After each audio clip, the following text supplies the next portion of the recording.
Hi, praise the Lord, everybody. This kind of toleration spirit, or like feeling like you're kind of settling, or somebody trying to push you to settle. I know I've kind of been experiencing it in the atmosphere and pretty much throughout life, and I haven't really talked much about it, but I feel like today maybe would be a good day to talk about it. I would have to say that we are who we are, and we kind of know what we like and don't like as you get older, or we have an idea. But I don't know, like even from the standpoint of parenting, have you ever watched your kids and or watched somebody in the church and kind of had a generalization, but there's one kid that's different, and no matter what you do, this child is going to be who they are. It's a horrible thing. Um, we tend to generalize and tell everybody to be the same in some ways, or do this or do that. And sometimes you have some who will challenge, talk to, like, or meet with the bishop or whatever, and say, "Look, I don't really feel like this is the way things should be done." And sometimes they encourage you and tell you, well, you have to follow the rules, etc. We have an organization. This is how it's run. Sometimes they will listen, and sometimes they won't. Some of them get along, and others kind of venture out. Um, excuse me. Usually there seems to be this push and pull. Like either they are going to come under the rules and the subjection or the spirit of that person, or something bigger going on with this individual, and that they're too big to stay in this little place that you want for them. And they'll end up either being released, birthed out, or whatever have you, especially if they're visionaries. Some of the stories that I have listened to, which are kind of funny, but yet very also heartwarming at times, they'll say, like, my pastor, my bishop told me to do this, and God told me to do something else at the same time. So weird and so crazy. I actually had to like go and stand on this corner somewhere away from what my pastor told me to do. And in my obedience, God blessed me.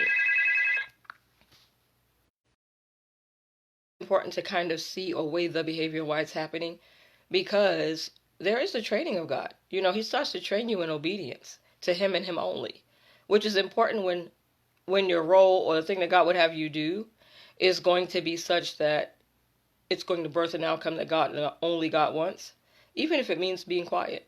The training differs in different ways, and the good thing about it is be encouraged that it is individual training. Sometimes you'll get the scripture that says you have no need that any man teach you. It means that God wants to teach you something as an individual, and that you need to pay attention and do what He tells you to do. And it's a great place to be because it is without Him dealing with you in a way where you know that it's God. Sometimes He deals with us differently, where some people are like, man, God will smack me if I don't do what He says. Others are like, not me, or the unction of God, and I just move in it. It's probably, and the honor or the reverence that you give God. But if you are rude, you ever had a kid that wouldn't listen in your home where they got their butt spanked? It was because they wouldn't listen. And others who are obedient usually experience the favor, the honor and the blessing and all those things because you reward obedience.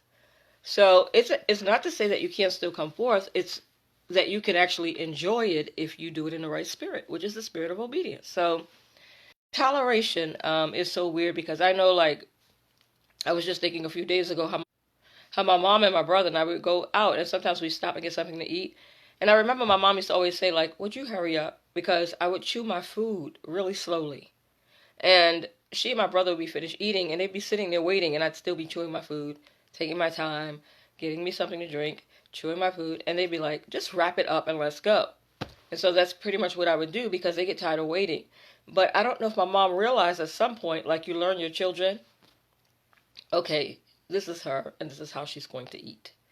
And it's similar to being the youngest and the only girl. You are slower, your legs are smaller.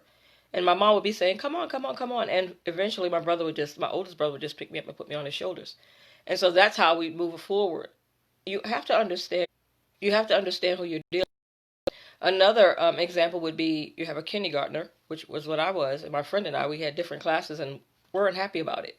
So falling out, having a fit, nonetheless, I still had to go into my class. I would So they called my mom. She said she would spank me. I still wouldn't stay. I would have a fit. So what happened was eventually she'd have to take me home because I wouldn't listen. She had to get my oldest brother again to come and sit in the back of the class. Gradually, I would peek back to see if he was still there. Then he sat like in the class, but less hours. And gradually, I got comfortable with the teacher and the kids and whatever have you. But you have to know your child. We differ. Where my mom would go and get something, probably even in my younger years, that was cute but not very inexpensive for herself, I would take something if she gave me money and buy the thing that was more expensive, or something, one thing that would be the price of how much money she gave me. And she just stare at me at times like, well, why would you get one thing for that amount of money? And I really didn't think money. I thought I liked it, and so she realized that our tastes differed. So that's important that you know who you're around. Similar to having somebody who's interested in you and you really don't have that kind of interest in them. And so you're finding a way to still be cordial, still be polite, kind of invite other people in and kind of get to know one another and, move them back away from you a little bit because they're becoming too personal when it's not mutual, which I have found really strange at times because you have people who do approach you and they say all kind of things, whether you're a man or a woman. Sometimes it's, you're trying to kind of maneuver your way around it and, trying to get out of it. And you're staring like, wait a minute, is this person like really mental? Or, are they kind of like laughing and kind of push them away? If you've been where somebody really tried to kidnap you and tried to make you a complete stranger, then that's different. Or try to kidnap you. Which we have also seen,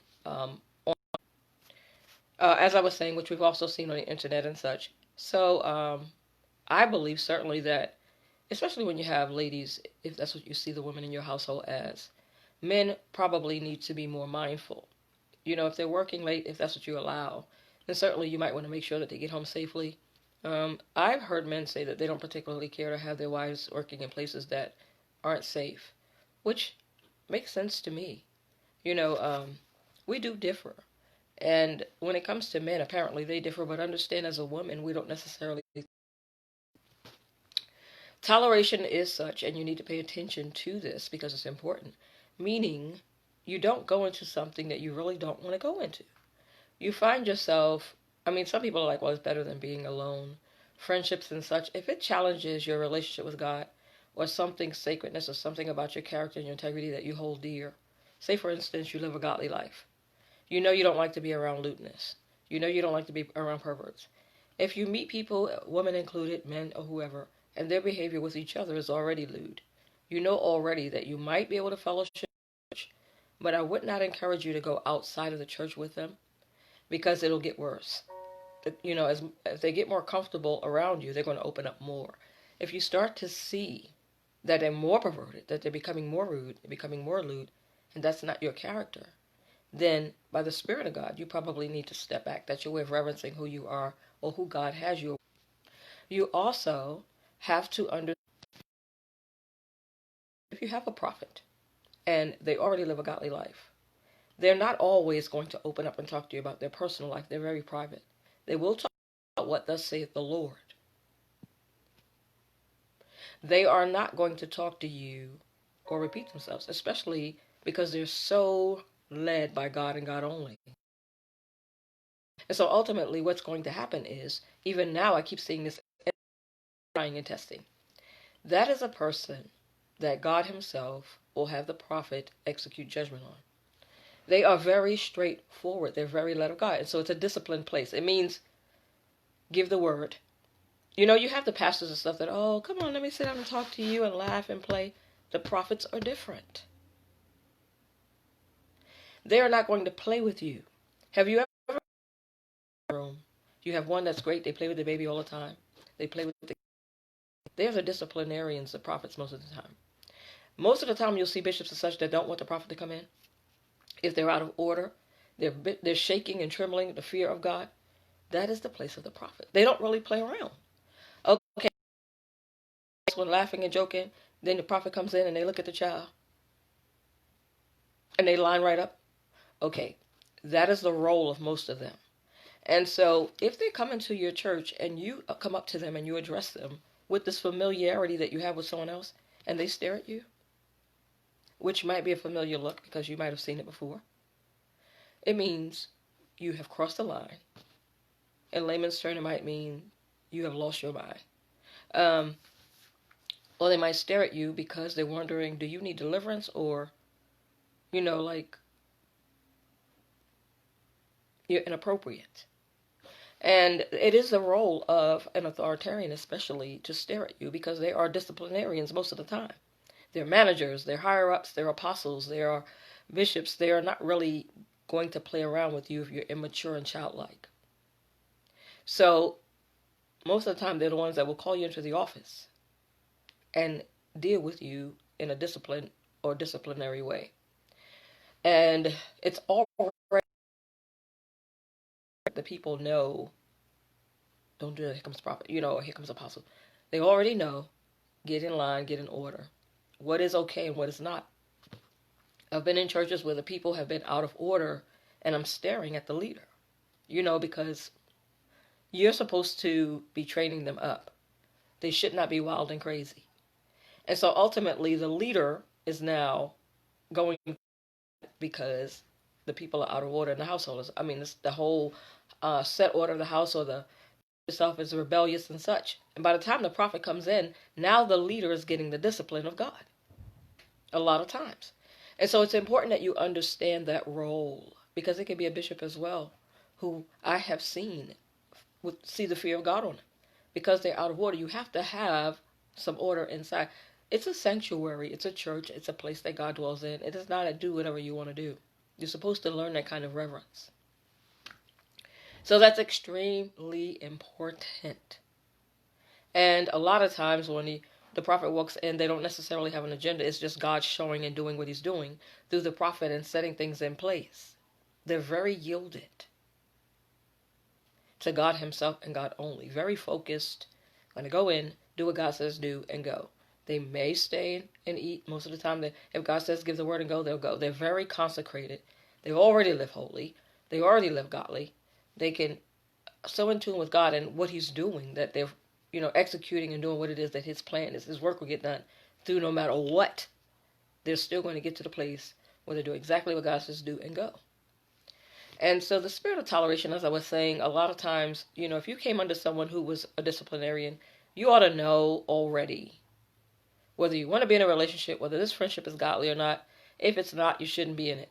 Settling is not the answer, because trying to settle for something that is not God's will for your life means that it's going to be short-lived. It's not going to last. You're going to be embarrassed by the behavior of the people that you're around, especially if you're a prophet in training or a leader that God is moving forward. He does not want you around just anything. I know you desire friendship, fellowship, like a lot of us do, but sometimes God's no is no. You could try to go on jobs. It will not work out. They're lewd and disgraceful. And everybody may not be able to see it, but a prophet will. You can go and, to a church and God can say no.